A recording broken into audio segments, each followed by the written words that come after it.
Bonjour et bienvenue. C'est Patrice Diakité du site internet du même nom. Patrice, Diakité sans accent sur le e.fr. Et je vous guide vers une carrière, vers une vie que vous apprécierez vraiment. Dans la vidéo d'aujourd'hui, je vais vous donner 10 choses, 10 astuces à connaître lorsque l'on rédige son CV. Premier point, qui dois-je impressionner avec mon CV? Oui, vous le savez, votre CV sera certainement soumis à une lecture par les ressources humaines ou les services que vous souhaitez intégrer.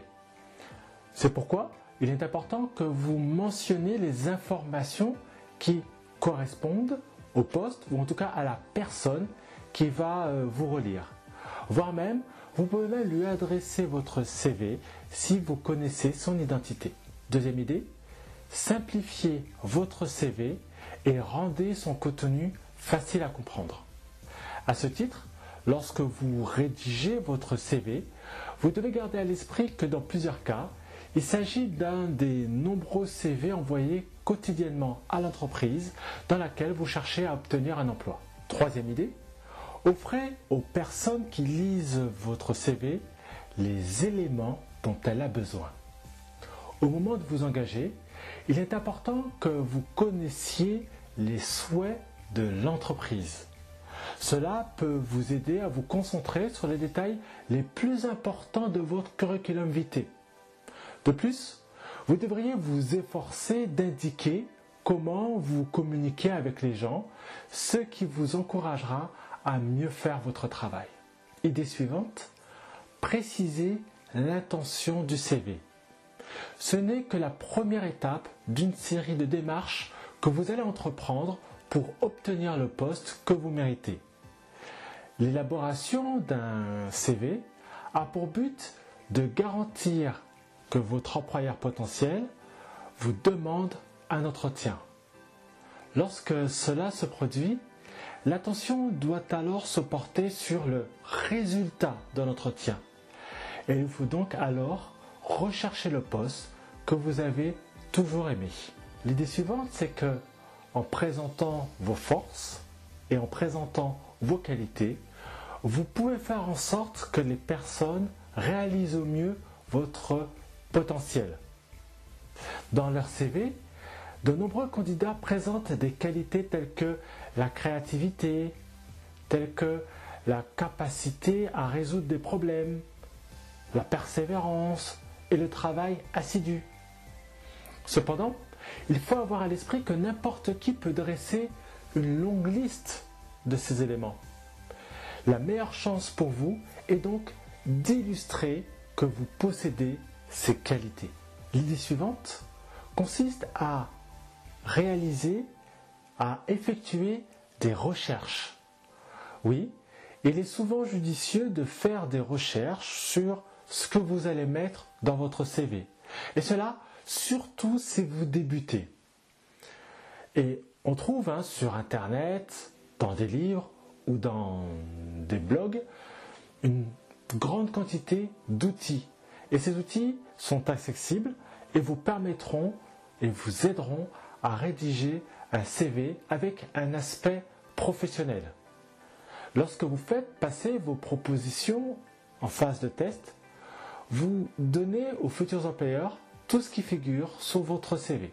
Le point suivant consiste à savoir se vendre soi-même. Votre CV n'est qu'un argument de vente auprès de votre futur employeur. Votre futur employeur voudra alors vous recruter en fonction de votre potentiel, de votre chance de passer un entretien. Vous devrez donc penser à ce que vous ressentez lorsque vous rédigez votre CV.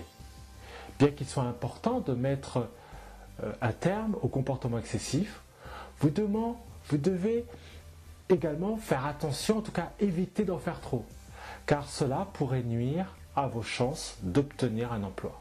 L'idée suivante, je l'ai appelée « Ça y est, c'est parti ». Oui, il n'est pas nécessaire d'avoir une grande expérience professionnelle pour postuler à un poste qui vous intéresse. Si vous avez fait du bénévolat, précisez-le. Si vous avez eu des emplois d'été, indiquez-le également. Si vous avez suivi une formation pour un poste, en tout cas pour le poste pour lequel vous postulez, indiquez-le. Cela vous valorisera. L'idée suivante que je déconseille par contre, c'est de mentir sur votre CV. Et c'est ce qu'il ne faut pas faire car cela réduira vos chances d'être recruté.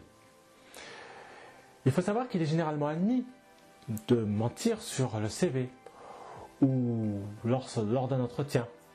Mais il faut savoir que de nombreuses personnes continuent à le faire en raison de la pression qui est exercée par leur pairs ou voire même par ignorance.